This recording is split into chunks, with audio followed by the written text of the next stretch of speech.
Hi everyone, today I'm going to show you how to make a Mack and Rex bracelet using your new bracelet kit.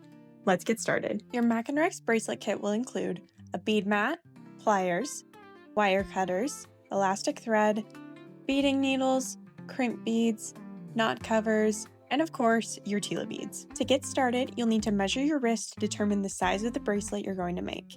I like to double the length of the thread just so that it's easier to tie in the end. So if your wrist is 6 inches, then you'll want to cut 12 inches of elastic. Cut 2 equal pieces of elastic. Now you're going to take your elastics and thread them through the eyes of each beading needle.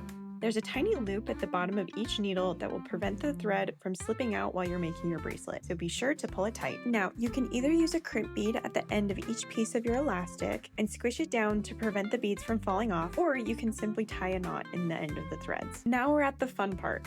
Each bead has 2 different holes, so you want to use your beading needles to thread through both the top and bottom holes at the same time. This is your time to get really creative and experiment with different colors and patterns, and once your needle is full, you're going to slide the beads down to the end of the string and continue to bead until you have your desired length. Once your bracelet reaches the correct length, you're going to remove the beading needles and tie a knot to prevent your beads from slipping off. To finish your bracelet, you're going to tie a square knot. I'm going to show you with these pieces of string to make it a little bit easier for you to see. So as you can see here, I have 2 different colored strings, a green string and a white string. Right now, my green string is on the right, so I'm going to loop that over the white string and tie a knot. Now my green string is on the left, so I'm going to take my left string and cross it over the right string again to finish the knot. So here's your pattern, right over left and then left over right. This makes 1 square knot.